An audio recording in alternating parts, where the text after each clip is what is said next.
All right, ladies and gentlemen, you are welcome to another great episode on your favorite political talk show, The Truth, with Ben Jokes.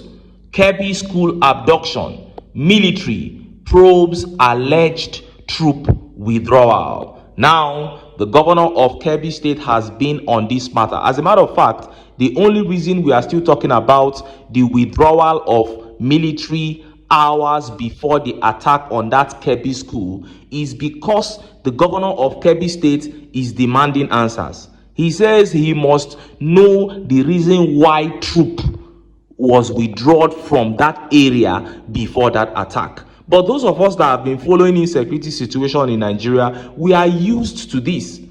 Troop will withdraw, and 1 or 2 hours later, an attack will take place in that same area they withdrew from. This is why when the government comes out and they say they are very serious about insecurity, we will never believe them, because we will continue to ask certain questions. If you are serious, how come you are not carrying this matter on your head? How come you are not investigating to say who is in charge, who is the person that gave that order? And if you were investigating, within 24 to 48 hours, names should have been rolled out. But it is getting to 2 weeks now, and we have not heard anything. Even this investigation they say they are going to carry out, they will sweep everything under the carpet. And this is why I keep saying that under the APC, we are not going to see the back of insecurity in this country. Now, let us look at the top stories. First is that one coming from Kashim Shettima. Shettima went to Imo State and put up a lofty, deceptive speech trying to deceive Indigbo. Only God knows what he wants from Southeast. And next is that disgraceful one coming out of the presidency. Presidency has now come out to blame Elon Musk for the inability of the Nigerian government to trace terrorists and kidnappers. Before I show you details of these top stories and how Nigerians reacted, let me quickly show you this video. Let us hear words from the newly appointed Minister of Defense, Christopher Musa. Watch this video. My immediate priority is to make sure that defense takes its place fully in the country. The synergy between the armed forces, and other security agencies, and all Nigerians being carried along, as we have always said, that security is everybody's responsibility. It is that synergy that we need to build on and work on it, and that's what we're going to. And I can assure you, within the shortest possible time, Nigerians will see results. I want to use this medium to appreciate all Nigerians. Nigerians have shown me love, and I will guarantee them that I am going to work whatever it takes to ensure that Nigeria is secured, working together. Yes, I just met Mr. President, and he reiterated his mind on the aspect that we must make sure that Nigeria is secured. Nigerians should go back and sleep with their eyes closed, go back to their farms, schools open without being molested, everyone being carried together to make sure that Nigeria continues to grow in line with the renewed program of the Mr. President. You saw that. That was the former Chief of Defense Staff, Christopher Musa, who is now the new Minister of Defense, speaking there. And his appointment is one that many Nigerians actually gave a nod to. Many Nigerians said he is the right man for the job, because as Chief of Defense Staff, he said many things that the public agreed with. He criticized the budget for border security in Nigeria, and he was one person that months before he was sacked, he began admitting that the war was getting tougher and tougher, while people like Nuhu Ribadu were saying that Nigeria was winning. But there was something I discovered when he was Chief of Defense Staff. I discovered that his hands were kind of tied when he tries to say certain things that are the reality of the situation. It does not look good on the government, so he finds it difficult to say such things. As a matter of fact, when he began airing some of those things, it didn't take up to 2 months before he was sacked. So it's not about bringing him in now to become the Minister of Defense. The issue is there political will? Now he is saying that they are going to work according to Tinubu's renewed hope agenda. What renewed hope agenda? It is over 2 years now. But I don't want to sound like a pessimist. I want Nigeria to be secured. I want people to stop dying. I want all these things to stop, yes. That is exactly, I will be very happy. I'll be the happiest person if Nigerians can now travel interstate without worries. That is exactly what I want for the country. It's just that I don't trust the APC to be able to deliver that to the country. Now, let us look at the top stories. First is that one coming from Kashim Shettima. His very beautiful speech in Imo State. He was praising Indigbo from left, right, and center, calling them the nucleus of the Nigerian dream. Watch this video. The young people of Imo are creative, ambitious, and connected to the global knowledge economy. One gentleman, one of the anchors earlier described the Igbos as the Nigerian Jews. That credit goes to the late Ali Al-Amin Masri. In his BBC program, The Triple Heritage, he mentioned that the Igbos are the Nigerian Jews, geographically mobile, economically enterprising, and educationally ambitious. The Igbo nation is an outlier nation, and the Nigerian nation is better within the Igbo as part of that dispensation. Our duty as a government and as a people is to give them the tools, the platforms, and the confidence to construct the future that awaits them. Your Excellencies, distinguished ladies and gentlemen, I dare say that Igbo are the greatest stakeholders in the Nigeria project. Half of Abuja is owned by Igbo. Half of the population of Lagos is largely made up from Igbo. There is hardly any place in this country, if you don't see an Igbo man, you better run away from that place. If you don't see a Hausa man, you better run away from that place. Because they go where opportunities abound. So, Your Excellencies, distinguished ladies and gentlemen, I wish to appeal to our leaders to come and invest. You saw that. Now, sometimes when you listen to Nigerian politicians speak, you just wish if there were actually people that you could take their words. You wish if there were people who say things that are on their minds. But everybody knows that they are liars and they are shameless at lying. Because as I was just listening to this speech by Shettima, showering the Southeast and the Igbos with all those encomiums, what came to my mind was that leaked audio between Shettima and Ibikunle Amosun, former governor of Ogun State, after the 2015 election, where he was saying how they were going to deal with Igbos in Lagos and other parts of Nigeria. That was just what flashed to my mind. And all this praising the Igbos and saying how they are great to Nigeria and all that, it is nice. It is not something new. Everybody knows the importance of the Igbos all around the world. But Nigeria does not need you to praise an ethnic group. To single out one ethnic group for praise is not what this country needs. What this country needs is a free and fair electoral process so that Nigerians will be able to elect their leaders. We are not stupid people. You make yourself a millionaire and then each time you take to the podium, you begin to sweet talk people. We are not fools. You people are destroying the country. And that is what is fact. That is the fact on ground. Nobody is deceived by your sweet talk in Shettima.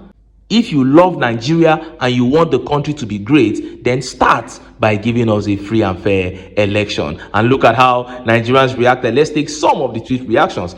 This tweet here by Chuku says, I am sure some Igbo Efulefus will believe terrorist Shettima, who once told his friend Kunle that Islamic jihadists north and their Yoruba brothers will deal with Igbo mercilessly. Today, they are making good their threat against the Igbos. Shettima can only deceive Igbo morons. Chuku is referring to what I said there, that leaked audio between Shettima and Ibikunle Amosun. And this tweet here by Eze says, for once, Kashim Shettima reels out undiluted truth. If you know this much, sir, why did your government allow the extrajudicial destruction of Igbo-owned assets in diverse parts of Nigeria? That is a very big question. Shettima clearly there was just sweet talking. But honestly, I do not care about what anybody feels about any ethnic group. What I care about is, how do you feel about this country? And don't deceive yourself. If you want Nigeria to be good, start by allowing the electoral process to be free and fair so that Nigerians can choose their leaders. You can hate me, no problem. But let us collectively allow the country to be great. And if we cannot allow that happen, then it is best we divide it. All this sweet talking and lies are a disgrace, to say the least. And just as Nigerians were yet reacting to that update from the presidency began making the rounds. The presidency is now blaming the network of richest man in the world, Elon Musk, Starlink, as the reason why they are not able to trace terrorists in Nigeria. Look at it.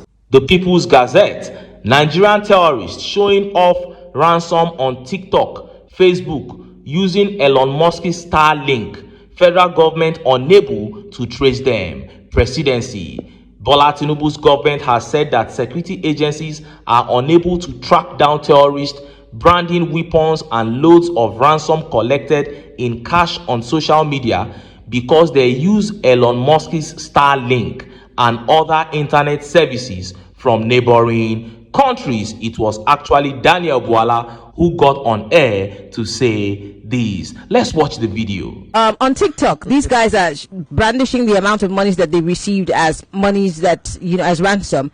They're everywhere on social media. The intelligence agencies are unable to track and trace those guys, but they're easily able to pick up an average Nigerian who's frustrated and angry at what the Nigerian government is doing. Let me give you one scenario. There is a regulatory body in Nigeria that has the database of Nigerian people and their phone numbers, right? There is also a body that deals with internet service provision, where if you are using an internet service that is covered within the sphere of Nigeria, we can trace through the IP address where you are, isn't it? If you are using Starlink, we cannot trace it because Starlink is not registered in Nigeria, it's in the space. That's the problem they have in Ukraine and Russia. These terrorists, they are most of the times, they are using cellular service and internet from the neighboring countries, not Nigeria. So it becomes tricky. How convenient. That they are using How convenient, Mr. Boala. That they are using That they're using Starlink. When did Starlink come into Nigeria? Starlink? Did it come after the Tinubu administration or before? Well, I know Starlink. I've been using Starlink before President Tinubu was before he was sworn in as the president. You heard that. Tinubu spokesperson Daniel Bwala there claiming that the reason the government is not able to track all these kidnappers who brandish money on TikTok live is because they are using Starlink. So Elon Musk's Starlink is now the reason why we cannot trace terrorists in Nigeria. Elon Musk, I hope you can hear that the federal government of Nigeria is now dragging you into this issue. Now, when these people speak, sometimes it is not even when you are angry with them or when they are angry that you have said anything. It is when they are just merely answering a question that you can tell how empty they are. Everybody who knows anything about technology knows that once you are on TikTok live right here in Nigeria, you are using Facebook, you are using TikTok, you are using YouTube or any social media, and you are there long enough, you can be tracked.